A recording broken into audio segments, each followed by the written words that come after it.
بسم الله الرحمن الرحیم. السلام علیکم مرګرو، تاسو ته په پښتو گیک چینل کې هرکلی وایم.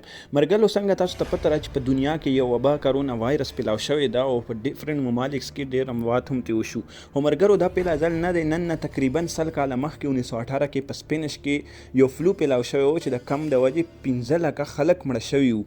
خو مرګرو حیران کن خبره دا ده چې WHO ته د دې بیمارۍ د اول نه پته وه او هغوی چې کم دی دغه بیمارۍ ته ډیزیز ایکس نوم ورکړی و. هغوی ته اول نه پته وه هغوی چې داسې بیماري پیلاویدی شي. مرګرو داسې خلک هم شته چې هغوی د اول نه د دې بیمارۍ د کرونا وایرس په باره کې د اول نه پیشنګویي کړې وې چې داسې بیماري به راځي. نو راځئ مونږ ګورو چې هغه کم خلک دي او هغوی څه پیشنګویي کړې وې د کرونا وایرس باره کې. مرګرو یو حیرت انگیز انکشاف سیلویا براونی په خپل کتاب اینڈ آف د ډے په 2008 کې کړی و. هغې ویلي و چې په 2020 کې به د نمونیا په شان یو داسې بیماري پیلاویږي، یو داسې وبا به پیلاویږي چې هغه به د انسان په پیپړو مطلب په کولمو باندې ډایرک اثر کوي او هغې د وجې به د هغې ډیت اکر کیږي. مرګرو هغې مزید ویلي و چې دا بیماري چې څومره زر پیلاویږي عمره زر به دا ختمیږي. خو مرګرو څنګه چې تاسو ګورئ اوسه پورې دې بیمارۍ د ختمېدو څه حل راونه وتو. مرګرو سیلویا براونی دا انکشاف رښتیا ثابت شو او هغه اوس نشته، هغه مړه ده. خو ټوله دنیا دې وبا په خپل لپیټ کې راخیستې ده. Please don't tell the supervisor I have the flu.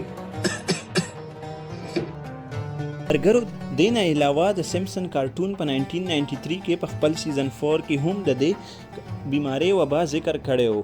مرګرو په دغه کارټون کې د دې بیمارۍ پیلاو د جاپان د شهر اوساکا نه ښودلی شوی دی او داسې کرکټر یې شو کړي دي چې کم نن سبا د یو کرونا وایرس د مریض حالات وي.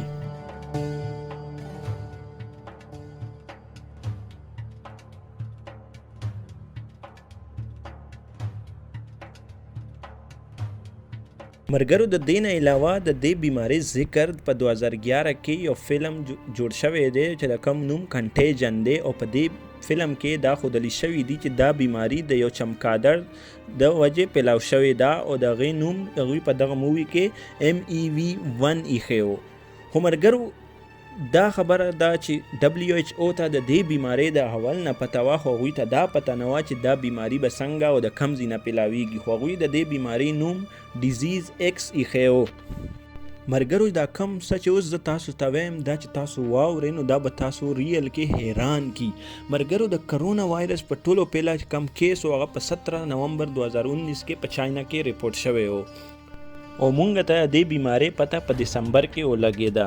مرګرو په 15 نومبر 2019 باندې په یوټیوب باندې یو ویډیو شیر شوی و چې په کم کې د دې بیمارۍ کرونا وایرس په باره کې ډیټیلز راویلي شوي وو او د دې ویډیو نوم و This is the new killer virus that will end humanity. مرګرو په دغه ټیم کې د دې بیمارۍ د نوم هم چاته نه وه پته. خو تاسو دا وګورئ چې د دې ویډیو نه ټیک 2 ورځې پس د کرونا وایرس پیله مریض ریپورټ شو. مرګرو په دغه ویډیو کې د دې بیمارۍ ته ډیزیز ایکس نوم ورکړی و چې د کومه اوسه پورې لا پیلاو شوی نه وه، خو انکشاف شوی و چې ډېره زر به پیلاویږي او WHO د دې بیمارۍ ته ډېر زیات خفه و.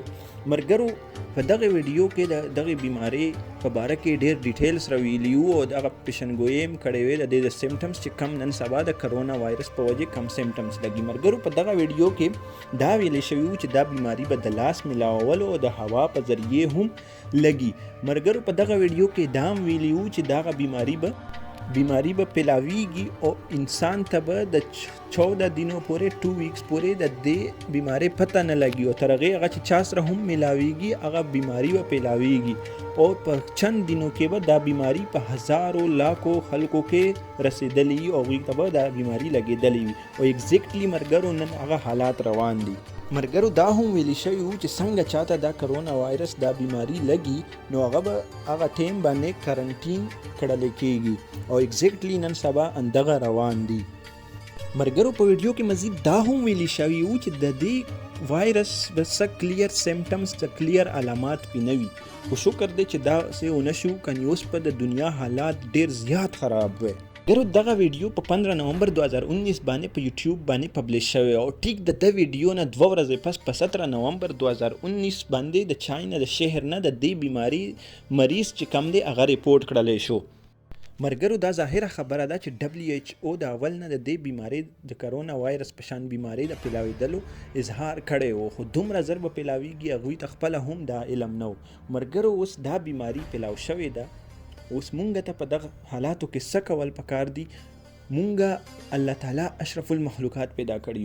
مرګرو چې کله هم چرته یو سیلاب راشي نو انسان د هغه سیلاب نه لرې منډې وهي، او چرته مونږ واورو چې یو ځای کې لینډ سلایډینګ کیږي نو مونږ په هغه لاره باندې نه ځو. اوس مرګرو مونږ ته دا کول پکار دي چې د دې بیمارۍ نه د بچ کېدو دپاره مونږ ته لږ شان ټیم به خپل کورونو کې تیروو. د دې نه به هغه خلکو ته هم فایده وي چې کومو ته د اول نه بیمارۍ لګېدلي هغوی ته به په ریکور کېدو کې اسانتیا شي. مرګرو که تاسو خپل نارمل حالات زندگی غواړئ نو مهرباني وکړئ په خپلو کورونو باندې اوسیږئ، کني د ایټلی، چاینا، ایران او امریکا حالات ستاسو په مخ کې دي.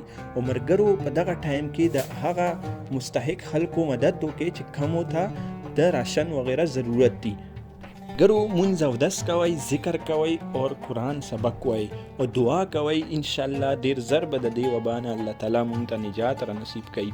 مرګرو دغه شان مزید دلچسپ ویډیوز دپاره تاسو زمونږ پښتو گیک چینل سبسکرایب کې، ویډیو لایک کې او شیر کې. والسلام.